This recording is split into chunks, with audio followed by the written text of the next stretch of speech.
Thank you for having me. So I lost my father. Actually, I'm going to pause right there because I think I told you I have a podcast as well, and I've just finishing up a series on death and dying. And my last episode, which is actually going to come out soon, is with a person who runs death cafes. I don't Oh, know if you what? are familiar with No. that. Yeah. It started in the UK, and it's a nonprofit organization. So anyone can throw them, I don't know. You basically get together usually at a coffee shop over like coffee and cakes, and you just talk about death, dying, mortality, and the objective is to raise the consciousness of death in order to really focus on living your life.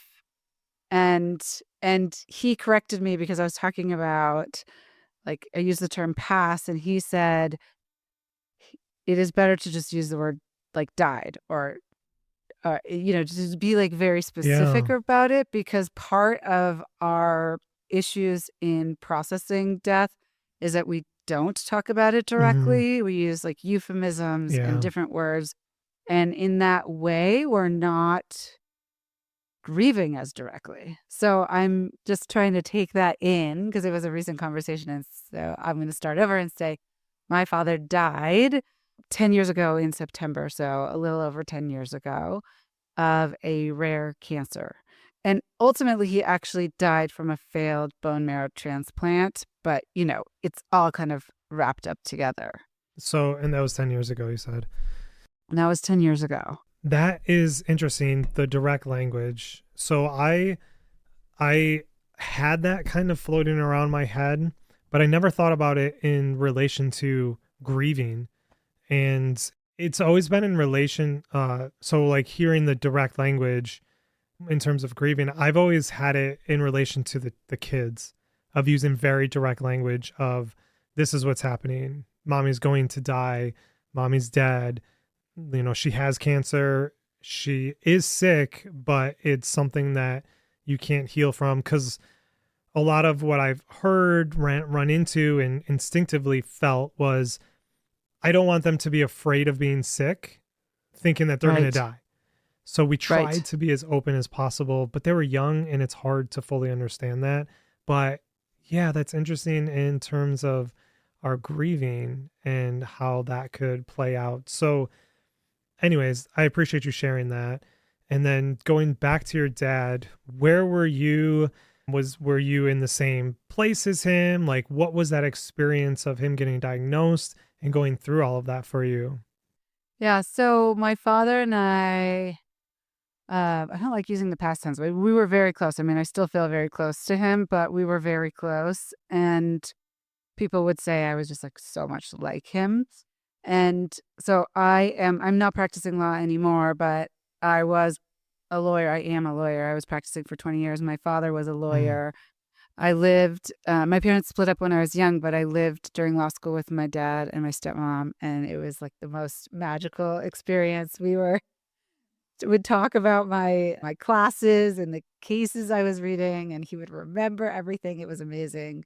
So we both lived in San Francisco when he was diagnosed and when he died. So for the 10 years, we lived in the same city, which is really a blessing. And I spent, you know, I would say a lot of time with him, although I had young children of my own at the time, which, as you know, is very time consuming, and I was working more than full time as Yeah. well. So, there were limitations, but I was present. I was very present, which I'm really grateful for. And it was a long period of time. So when he was diagnosed, I had actually just started. I was a young lawyer, and I remember, I'm not going to remember. I could send you this poem. There's this poem, and it just really captured how I felt, which is the sense that, like, you're driving down the street and people are on the sidewalk, like eating and drinking and having fun, and your entire world Mm. has turned upside down. And it's like, how can that be happening? Like, how can the world still be spinning and people are just going about their lives when everything has completely like changed in my world?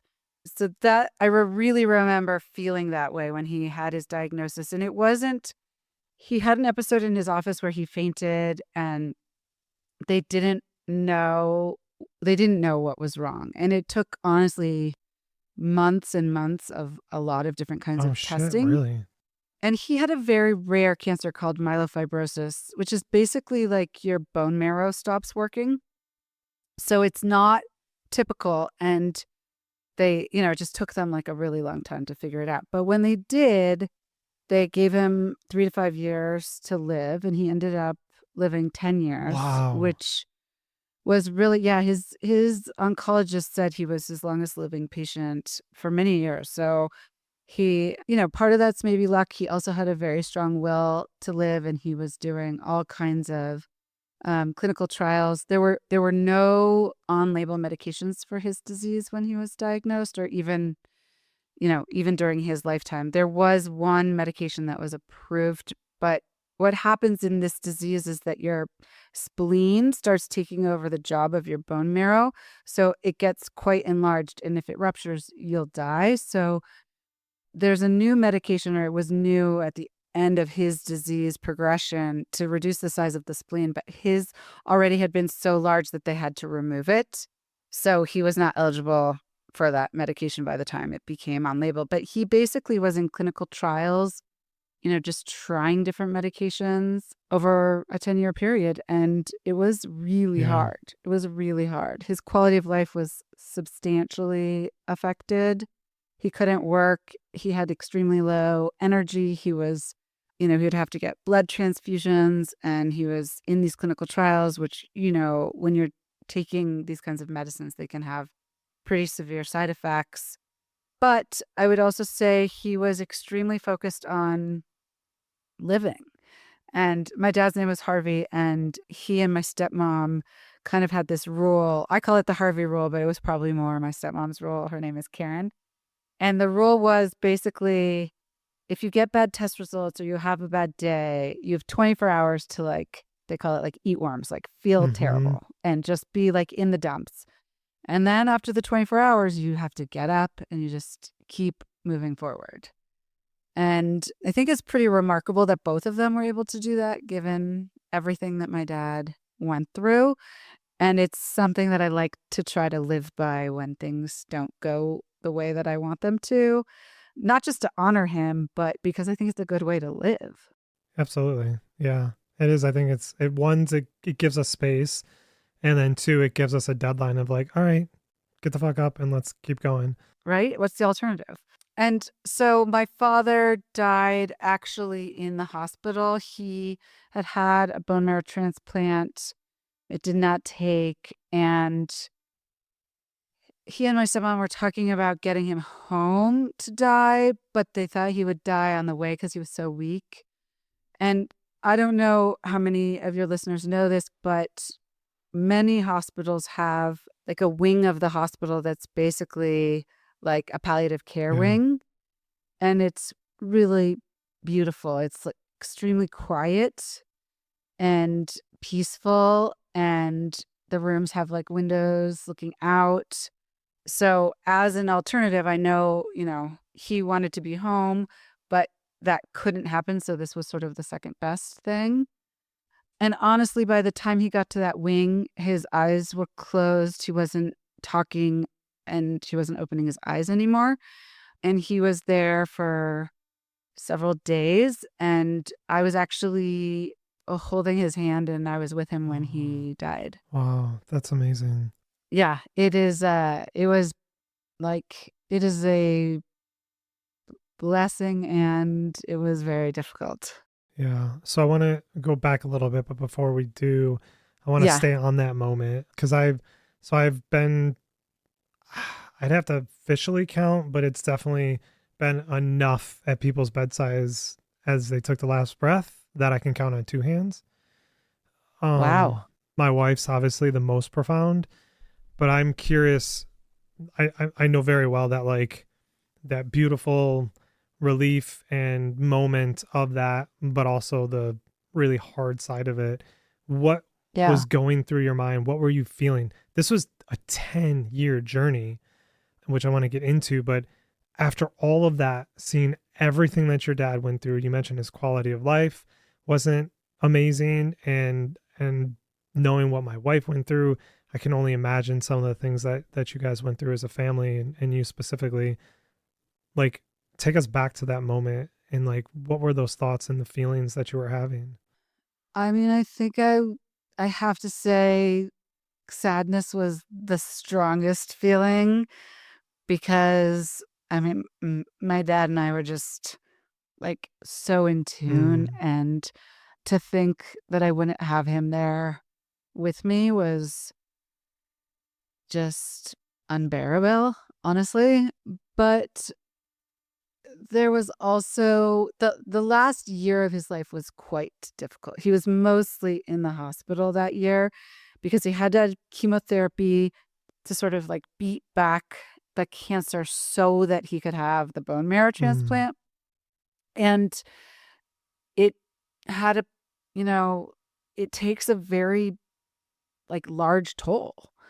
And, he was like a skeleton. He couldn't eat. He was very, very thin. And it affected his brain. Absolutely. And so I think that there was just part of me that was grateful for him to have the yeah. relief from it. And my stepmom and I have talked about this. Like, if we could do it over, I think we would encourage him to do the last year Mm. differently. But of course, you can't go Right. back and do Right. that.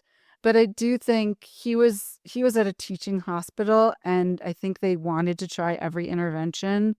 And I am not sure that we got all of the information in terms of, what is the likelihood of success for him with a bone marrow transplant. And if we had gotten that data, would he and my stepmom Mm, have made the same decision? And I don't know, it's not answerable, but I do think it's worth talking about so that if people are going through that they can, if they want the information, they can ask for it, because I think doctors are wonderful, but they're not always going to give you that information unless you really specifically ask for it. yeah. I think that's worth calling out. We had not exactly the same situation with my wife, but towards the end, the last year, she ended up getting. So she originally started with metastatic disease, metastatic breast cancer. So it was breast and bone, her spine and ribs. And it was that for a very long time until it went into her liver. And then the last year, it was bowel, liver, lungs, bone. And then they found 17 tumors in her brain. Oh my. And so this had already been a year of her doing treatment for her liver. So once they decided they wanted to try to tackle the brain, the cancer, she had to do radiation. It was 14, I'm sorry, it was 10 sessions. So over 2 weeks, right? Monday through Friday. And before they did it, they wanted to do testing on her liver to make sure after they finished the brain radiation, if her body could handle more chemo. They did the testing. Then we heard nothing, which was odd. Usually they got back to us right away or posted the results. They let her go through all of the radiation. We got to the last day. It was a Thursday night, so she was going to go Friday. My uncle came over. He looked at her. He brought me downstairs and he said, "It's over. We need to call the doctor. Something's wrong." And I called the doctor and it was the same thing. They withheld the information. They're like, "Unfortunately, her liver is shot. It's Swiss cheese. Mm, She can't handle any more chemo." And in that moment, I was like, why the fuck would you let her go through this brain radiation? It destroyed her. Like her last 2 weeks yeah. of her life, she was in bed. She couldn't do anything. She couldn't talk. Like we could have had 2 weeks of her writing all the cards for the kids, having conversations that we never got. And by the time I was able to panic and be like, okay, I need to know all these things, she could barely talk. So I think, yeah, that was a long winded way to say, I think it is important. We have to, on some level, be advocates and push for the information sometimes. Yeah. And I think, and I do really want to say, like, my dad had wonderful doctors. And I think that it comes from a place of the oath that they took to Mm, preserve right. life, and that they're really focused on that. But they're not. I do think I also talked recently on my podcast to a palliative care doctor, and I think that there needs to be much more integration of palliative Mm, care with other kinds of care for terminal illnesses. And, you know, because there's this other side of it. Like there are choices for families to make where, you know, death is not always the worst Right. option. But having the time to have those conversations, write those letters can mean a huge difference in the wake that you leave in your death, you know? And one of the things that my stepmom still really struggles with is she feels like she never got a goodbye with my dad. And he didn't write a note. He Yeah. didn't, you know, he didn't do any of those things. I really, really believe that my father thought he was going to beat this. And so it was out of that place, but that's not the way it worked out. And then she was left in this void. And honestly, 10 years later, I think she still feels like she's somewhat in that Hmm. void. And so I do think having this balance between the therapies or the modalities that we go down with our loved ones and the outcomes, you know, the impact of those modalities and realistically talking about the outcomes is really important for people to hear so that if or when they're in that situation, they can make the right decision for them because there is no right decision. It's really just what's right for you and your loved ones. Yeah, I totally agree. I mean, death is hard. It's tricky. It's very tricky. Some people can't even confront their own mortality. That's a whole nother thing. I would say many Yeah, people I can't. know. I'm in a couple of groups, one specifically for men with women with cancer, wives with cancer. And it breaks my heart sometimes to see their heartbreaking and not being able to talk to their wife about it. Yeah. And on some level, I feel so grateful for how my wife handled her cancer and her death because we talked about it pretty often and she was willing to be open about it and confront it and not let it affect our ability to live life until she passed. Yeah. So, speaking of living life, it was a 10-year journey for your dad, for you, stepmom. You mentioned it was when you were in law school, right? Or just brand new I lawyer, was just practicing, practicing. but I was in, yeah. So, new career starting, assuming within those 10 years you started to have your children. Is that true? Or was it after? Yeah. It's actually like when my dad was diagnosed, I thought he's never going to see me married. He's never going to meet my children. And he got to do all of those things. And I got to Mm, experience all of those things with him. So I do really like to focus on all the things that we did yeah. get, which was wonderful, you know? Yeah, that's amazing. Even if he couldn't be the grandpa who was like running around after the kids, he still got to meet them and know them, and they got to know him. So, That's awesome. And that's a yeah. great way to look at it. Going through all of that, these really big moments in your life while also watching your dad struggle, how did you find yourself dealing with the impending potential death of your dad while balancing new career, children, new marriage? Like these are massive, massive, massive moments in our life that take all of our energy. And you mentioned like there was a lot of treatment for your dad. How did you balance all of that? Like what what did you do to help with going through all that? So, I mean, my honest answer is I just put one foot in front of the other at the time. And my career was incredibly intense Mm, also. So, and I was not, my stepmom was the day to day rock. I mean, she is amazing. She took him to every doctor's appointment, everything, you know? And that really did become their life, mm, you know? It was like almost a daily event. So I really feel like I need to and you know, you did that for your wife, I'm sure. And that is a very different and very intensive role. So I was not the primary caregiver for my dad. but he was my dad and we were extremely close. So it was hard, I guess, in maybe a different Yeah. way. So my dad was also like a very like glasses half full kind of guy. So that also helped. His attitude was predominantly amazing, other than these like little bits he would have where he would get depressed. And and so I wanted to, and maybe I wasn't conscious of it, but I think I always wanted to honor w- his struggle by really like loving my life. And, you know, I kind of say it was a miracle I met my husband because I was working really insane hours. And so I really feel like I found, my soulmate in my Mm. husband. And I feel very, very grateful for that. And then we had children. We have two boys, and they're teenagers now. So they are difficult, but they are also Yep. amazing. Yep. And I was able to share these parts of my life with my dad and my stepmom, with whom I'm still very close.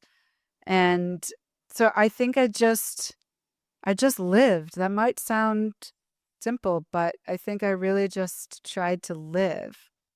Now now I'm 50 now, and so it's actually kind of interesting. My dad was diagnosed right around the like close to the time I got married after that, but it was not too far after. And then he died when I was around 40.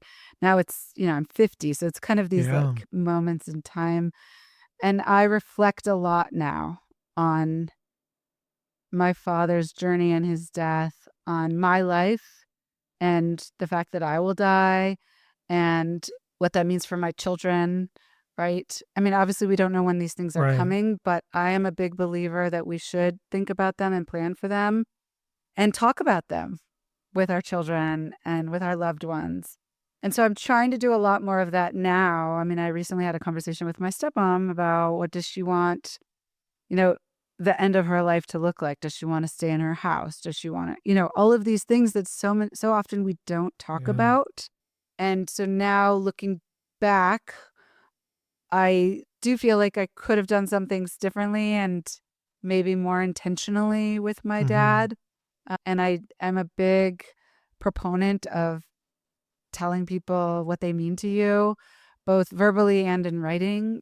And I don't want to say I didn't do that. I think my dad and I did do that, but I think you can always do Yeah. that Yeah. more. Exactly. But I think we generally as humans we do the best we can, whether it's parenting or in jobs or in whatever it is we're doing. And I think I did the best that I could, working through my father's illness and his death. And I'm still working Right. through it. And I'm guessing you feel the same Yes. way. Like it's not grief is not something that is solvable or that goes away. I For me it has morphed and changed and it shifts, but it will always be part of who I am. Yeah. I agree. It's the way that like I've tried to visualize it because I'm a very visual person is Yeah. I just imagine a container and our grief we like as that event happens it creates this grief and all the work that we do to process and heal and move forward increases that container which then surrounds the grief so it's like the container was just big enough to hold the grief in the beginning. And as time and work goes on, it gets bigger and bigger, bigger, making it easier to hold it, Mm, and allowing it to be filled with other things. And I yeah. fully believe that the capacity that we have to endure that grief, we have that same and equal capacity to love and experience joy and abundance in our life. And that's what I've like tried to hold on to of like these things are going to bring those things into my life the more that I'm able to kind of hold those. So for you, as you've mentioned, it's been this journey, and I agree. Like it's still going for me. I mean, I'm 4 years out now, but it's like this year has been actually probably one of the most pivotal years. What has that journey looked like for you after losing your dad? Well, and I don't know. I've listened to several episodes of your podcast. I don't know if everybody talks about this, but in the immediate aftermath of my dad's death, I really needed to be alone. And I don't know if you talk to guests, like, I think it's interesting for people to hear what works, because sometimes people need to hear, like, it's okay to be alone, or it's okay to need Mm-hmm. people, or it's okay. Like, there's not a right or wrong way to That's do right. it. But I also like to say, I think, like, you don't find grief, grief finds you. Like, the journey lays itself before you.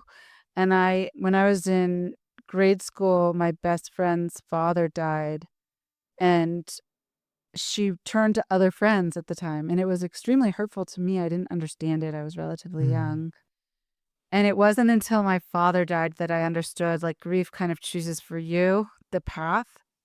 And for me, that was really spending time by myself. So my dad would write songs. He played guitar and he would write songs for, like, big family events. And he, like, the greatest gift he gave us is he recorded them all. Wow. And he recorded them all in the years. It took him like several years to do it, with an introduction to each song, what it was about. And then he would have other artists come in to No play different way. instruments. So there is, like, a very, very, like, high production quality. And so I listened to his voice and his music. I went through emails that he had written me over the years. I mean, I really just, like, sat for hours doing that. I also listened to songs we like to listen together. I'm going to date myself, but I would make mixtapes Yes, me too. and I would make them for my dad, and I would listen to those. So songs that we would like, music we would like to listen to together. And in the, like, first, I would say, week after he died, that's really what I did. And that gave me the most comfort, in that time. And then I needed people. I think we all need people. But for me, I needed to be alone Mm. first. And still sometimes I need that. And, like, I'll hear a song that we loved or listen to one of his songs and I just will start crying, in the car or wherever I am. And sometimes I think I just need that, Mm-hmm. you know? I also, as time has gone by, I I am just continue to be so grateful to him for who he was as a human and as my father, what he taught me, that hopefully I'm teaching my own children. And I definitely still feel like he's around me. Like, I think about him all the time, you know?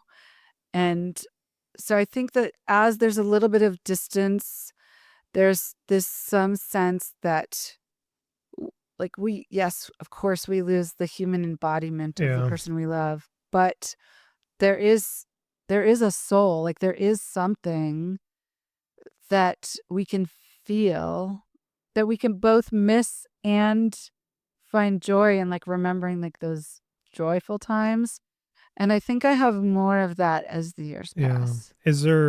Are there things that you connect to connect with him? Like, are there signs? Like, a lot of people have different rituals, or they have signs that they believe are from them, or just there's specific things that they do that help them remember or connect. Do you have any of those? I don't have signs. For me, I think music is probably, like, the biggest medium, and I think that's because my dad really loved Mm-hmm. music.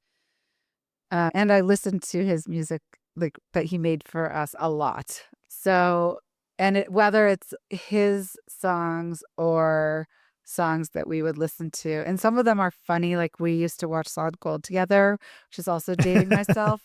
But like Laura Branigan and Prince and all of Mm-hmm. these amazing artists were on Solid Gold. So I hear those songs and I always think of my Mm. dad. And then there are some, like, newer songs that weren't here when he was here that just remind me of him. So for me, I think a lot of the time it comes through music. Yeah, music, that's a big one for me. Music is so important to me, and it makes me feel so deeply. Yeah. And if, there's certain songs that remind me of certain moments in my life. I mean, we had we were 18 when my wife and I started dating, and she passed away when we were 35. So there are so many big life events that happen through your 20s, 30s. Like, I have all these memories of all these different songs, and it just takes me right back to those moments that we Yeah. had. But you mentioned something that just sat so heavy in me, and that's, we don't find grief, grief finds us. I mentioned earlier that like this year has been probably one of the biggest years for my grief journey, because in the beginning, so I've been in therapy for 15, 16 years, and I have always been on this kind of growth journey, healing kind of path because of the severity of like my depression, anxiety, the things that I've gone through in life, aside from losing my wife. So it felt natural that when I did lose her, that I'm like, yeah, I'm just going to fucking put everything into this. I'm going to have my tools. And I'm like, I'm going to try this modality of therapy. I'm going to try that esoteric thing. I'm just going to put everything that I can into it. And I'm going to heal. And I'm going to fucking crush Yeah. grief. I like genuinely believe that, even if I didn't admit it. I was like, I am going to grieve better than anybody has ever grieved. What arrogance, because this year I hit a wall, and yeah, grief, it found me. And you were talking about like, it puts us on that path. Holy shit, does it do that? And I'm now Yeah. where I'm like, okay, I have to give in. I need to give Yeah. in that my life has so dramatically changed. I have so dramatically changed. And there are parts of me that are going to need time to heal, because I am so impatient and I don't Yeah. want to take time. Same. I'm like, this is frustrating. I'm like, I want this in my life now, but I can't. And I have to just let it move in the time that it's going to move. But yeah, so I think that's an amazing statement that you made with that, and something that's important to point out, as well as us grieving differently. In the beginning, I actually, in the beginning, meaning like the first year at least, I didn't want to be around anybody that knew me as Ariana's husband. That was Yeah. family, friends. I needed to go find a new community because I was somebody different and I didn't know who I was, but I know that I Yeah. wasn't the person that all those people knew me as. And for me, my grief meant finding a brand new community, brand new friends, and just exploring who I am. Yeah. So Yeah. it's very unique. It's very interesting. So you mentioned that you mentioned how it's like still with you, you're still dealing with it, and there's been some changes now. What are those changes that you've been experiencing, or things you've been noticing recently? Well, one of the things as you were talking that I was thinking about, and I'm reading this beautiful book, and I'm gonna have to send it to you Yeah. because I feel like I'm gonna ruin the title, but it's something like The Smell of Dust on Water. Have you heard of No. it? So two guests that I've talked to recommended it Okay. who don't know each other, and it's very interesting, and I think some people it will not appeal to, but and some of the writing is like a little bit much for me, but the concepts make so much sense to me. And one of them is how we have grief. We have grief. Everybody has grief in their Mm, lives. And the author actually says, like, the first experience of grief is being born. Like, this cry when we come out of the womb is a cry of grief because we have been held in this, like, amazing place, our mother's yeah. womb, this safe, like, quiet, like, we have our mother's heartbeat and then we don't. And all of the, we never had to breathe air and then we have to breathe air, all of these different things. But also just we have grief in so like I do feel like I'm starting to experience grief that my older son is going to go off to Yeah. college next year, and my younger son is not going off to college, but they are doing what is biologically normal and they are separating from Yeah. us and doing their own thing, and my husband and I are definitely experiencing grief up through that. So I think one of the things that I'm really noticing is that it is we have there is there's grief in everyday life, and it's okay to acknowledge that and to experience that too. And I think the risk is when we don't actually experience the grief, then it's like anger or Mm-hmm. other emotions. Like it it doesn't grow and morph, it just sort of sticks, and we want it to grow and morph and change. So I think one of the things that I'm more aware of is how grief is not just tied to death. Right. And it's okay to grieve things in your life that are changing. And actually I think like we must do that to move forward in a healthy way. Yeah, I agree 100%. Yeah, and it's it's a universal experience as much as the human condition is a universal experience. And we Absolutely. don't talk about it. And we don't talk No, about it. it Yeah. boggles my mind. And I mean, that's the whole mission of all the companies that I started is like, we just need to bring grief out of the shadows because we're all suffering and nobody's talking about it. And if we all talked about it or enough of us talked about it, we would know we're not fucking alone. And there's Yeah. ways to to approach it with a healthy mindset, you know, as opposed to maybe non-beneficial coping strategies and things of that nature. Right. For Yeah. sure. One of which is to ignore Yeah, it. exactly. Well, maybe the most common. Yes, definitely. Distraction and ignoring it and pushing it down and pretending it doesn't exist, yet it's affecting even our physical health. Right. Yeah. Yeah. Yeah, Exactly. absolutely. Yeah. You have mentioned a couple of times the podcast, which we definitely will throw links up there and I want you to shout that out. But I'm curious what inspired you to start it. So you mentioned you did a series on death and dying, and I would love to hear more because I am intensely curious about other folks who take pain or experiences in life and transmute them into something creative and beautiful. So if you want Yeah. and if you're willing, I would love Yeah. to hear more about like what inspired you to start it, what you have found in your life as you've produced this podcast, because I know this has been pretty life changing for me to be Yeah. talking with so many people. But I'd love to learn a little bit more about that. So I started I practiced law for a couple of decades, and when I moved my family from California to Utah, I wasn't going to practice law. I wasn't going to take the bar Mm, again. I just was kind of I think I was that chapter had yeah. closed. And I spent really a good amount of time thinking about what I did want to do. And I ended up starting a company. We design and produce in small batch production home goods like Oh, glassware no and way. ceramics and things like Yeah. that.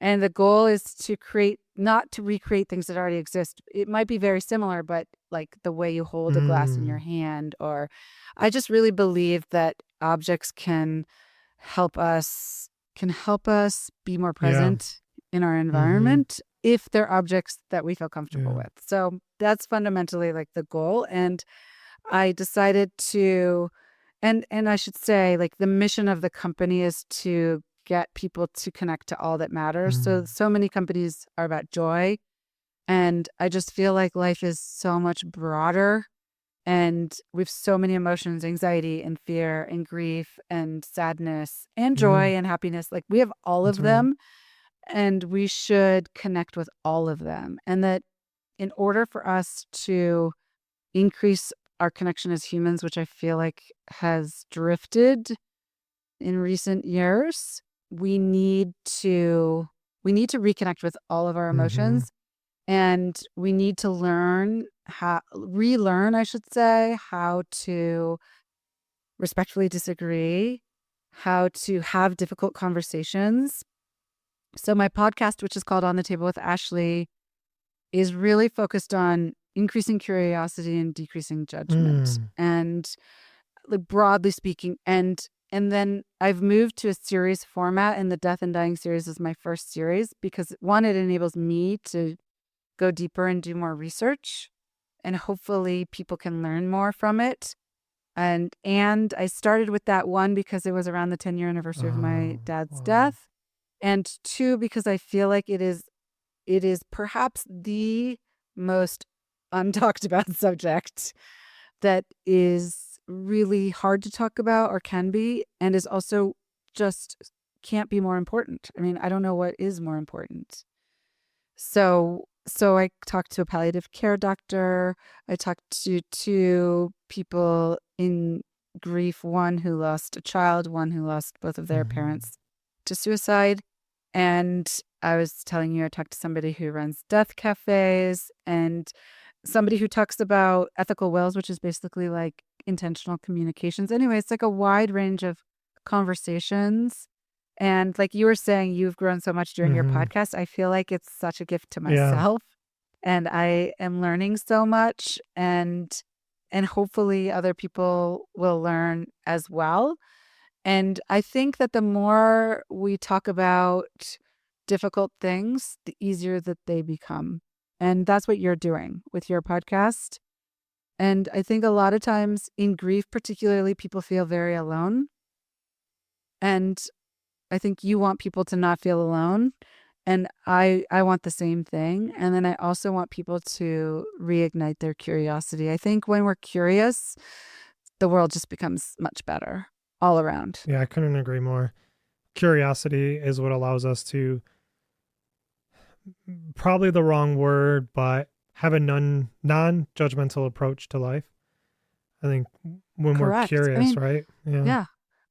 Yeah. I was talking to somebody who gave a TED talk about curiosity, and they said, and I'm not going to get it right exactly, but by the time we're in middle school, we basically stop asking Mm, questions. And I don't know if it's what it is about society that tells us that we should stop asking right. questions, but it's if we're intentional about it, we can find it again. And when we're curious, you're exactly right. Like when we're curious, judgment kind of shifts to the side, right? And it doesn't mean we're going to That's agree right. with everybody on everything, but if we're curious, we're going to understand them better. And like again, we need each other as humans, and so we need to be able to understand each I other. agree. I I I wonder if that curiosity gets squashed because of how we, meaning society, are raising children. I have my N of one, which is me, with my kids, and there are so many times when I just can't handle the questions and I'll just shut it Yeah. down. And Right. I'm like intentionally trying to create an environment of curiosity. So much so that my kids get so annoyed with me because I ask so many questions. And then I try to get them to ask questions. How are you feeling? What does that really Yeah. mean? What was the situation? What's going on? Like even benign things, like really simple things. So I could just see it's like we're just squashing that in children. I mean, I know that was my experience. Stop asking questions. Just do what I say. Right. Right. Whereas, like, I so desperately want my kids to walk away feeling like they were able to voice their opinion Yeah. and ask questions of me, even if I didn't agree, or we had to come to a conclusion where what the decision I made had to persist versus them Yeah. influencing it. But there have been times where I have taken in that information and changed my decision based on their Yeah. experience and stuff. But so I want to ask, like, you mentioned that it's been impactful for you to do this series and to do this podcast, but what has that impact been on your life? Well, specifically for this series, I feel like I have less fear of death. Wow, really? Yeah, and it was interesting talking to the person who runs the death cafes. He often will start, people will come in and he'll have like something up on the like a like a pad or Mm, something, and you can put a sticky on like 1 to 10 your fear of death kind of. And then at the end they'll talk about where they are. I think that I think it's like life. When you prepare for something, like you study for a test, you feel less nervous going into the mm, test. I think that really like diving into the whole subject. Another one of the episodes was on human composting. There's this amazing company in Washington State that the first to do human composting, which is different from green burial. So you oh, okay. basically like become like a truck bed of nutrient rich soil that gives back to the Hmm. earth. It's totally fascinating. But so from everything from like, when I die, what do I want to happen to my Mm-hmm. body? To what do I want to tell my children now? Right? To a little bit of like letting go.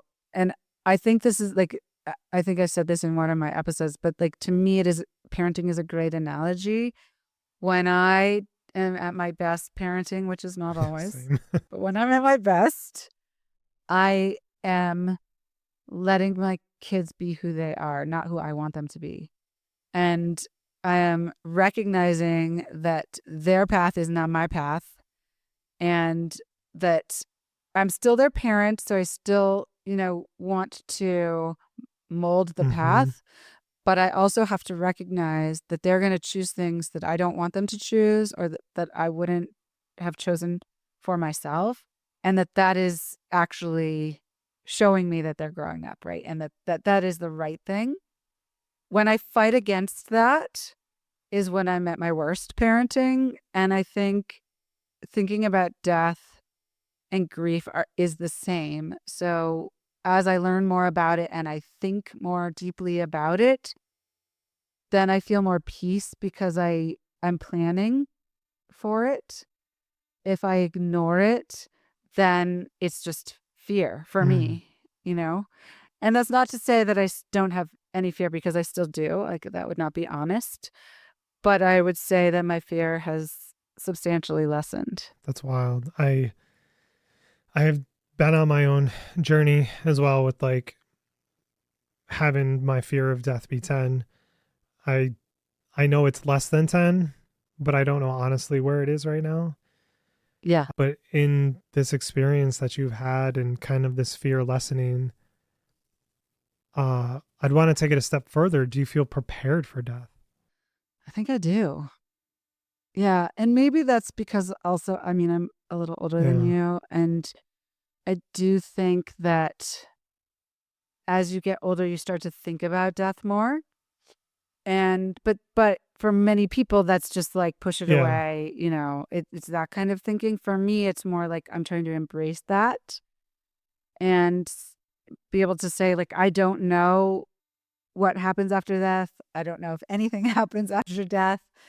But I do know that I can't control it. I'm not in Mm. control. And obviously I can do things. I eat healthy, I exercise, right? Like I'm doing the things that I can do, but I can't control if I get cancer or if right either or if like there are lots of things I can't control. And I think accepting that is a very graceful Hmm. thing to do for yourself. What situations or behaviors have changed in your life since learning that, or I guess feeling and knowing that you're not in control and kind of giving into that? Well, I think, and I say this to my kids too, like I would say this to them when they were little, like somebody does something or Hmm. says something to make you angry, like you can't control what somebody, the inputs, you control the output, right?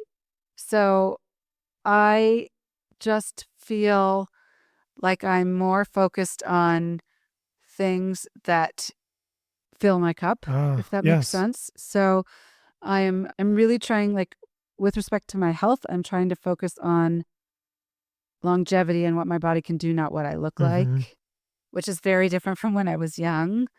With my friends, I'm trying to focus on who I actually enjoy spending time with and letting the rest fall away. And spending a lot of time with my husband, which I'm very like I love to do, and my kids when they want to be with me. Yep. But just, I guess, intentionality and trying to focus on the things that actually help me have a good day, not the things that in theory Yeah. should. There's a big delta between the two. Yeah, big And delta. maybe I'll like starting to veer a little bit off of the topic of the show, but I'm Yeah. curious because I my wife got diagnosed on my 30th birthday. I know there's like these stereotypical things that we go through in our 20s and our 30s, our 40s, our 50s, etc. And it's always the thing of like, if I knew things would be different, if I could go back, like we have all these memes in society. And I certainly like had my life and my thinking shifted when my wife was diagnosed. We then focused on exactly what you were saying. It's like, what are we going to do? We have maybe 10 years. We only got 5. How are we going to live our life to the fullest? How do we live 40 years Yeah. in 5 and 10 years?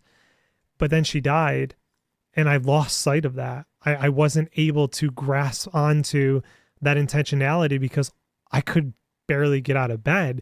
And even as I was Right. able to get out of bed and kind of get back to life, I found myself, maybe I'm just going to work more and maybe I'll chase money. Maybe I'll chase this. Maybe I'll like my ability to be intentional diminished. And now I'm here and I'm trying to again live with intentionality.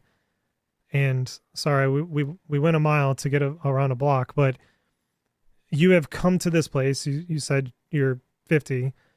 Do you Yeah. think when you were 40 that you would have been able, through somebody telling you or you diving deep into death, do you think you would have been able to adopt this mindset? Or are we kind of just biologically trapped in these decades of our life and have to have these learned experiences before we can finally grasp some of these concepts?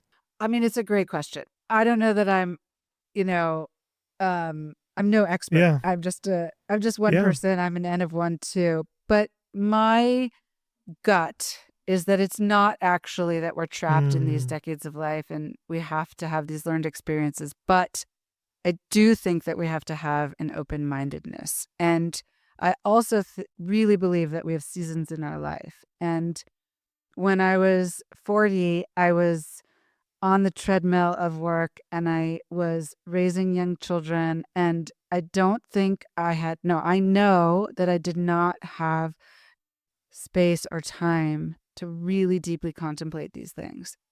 Could I have? Yes, but I didn't. But somebody else at that age could mm-hmm. have. So I think it's not so much the age, but more where we are in our lives, like everything else that's going on in our lives. And then on top of it, our openness to experience and to like really digging into things. And some people I think never get there, Right. honestly. I agree. Yeah. Yeah. I mean, because we still have to make the choice, right? You got to make the Right. And choice. it's hard work. Like it's not No, easy. it's not like that. And that's something, I'll get generous and kind comments like, I can't believe you did this or whatever in relation to my grief, or even with the relationship that I have with my wife. Like, people would kind of hold it up on a pedestal of like, man, if I could have a marriage like that. And I'm like, but you don't understand what we went through, because there was a Yeah. lot of years where it was fucking hell and we had to push so hard to get to that place. And I it's almost the like survivor bias of like, oh my gosh, look at all these people with these successful X, Y, and Z, whatever success means to you. But like, we Right. don't realize all the people that fall off. Like, it takes so much work to go after these things. It takes so much work to heal. And especially in grief, this has been physically painful to like Yeah. re-experience this and to heal from it and to grow in it. It's physically painful. And I have to keep going there, keep going to that well in order to move forward. Yeah. Yeah. I also really believe almost everything worth having in life is hard. Yeah, it is. I think logically we know that, but I don't think we want to experience that or feel that, right? We want a Yeah. shortcut. I do, Right. Right. for sure. I would love Yeah. And to. I mean, who Right. doesn't? Yeah. But it would be less valuable to us.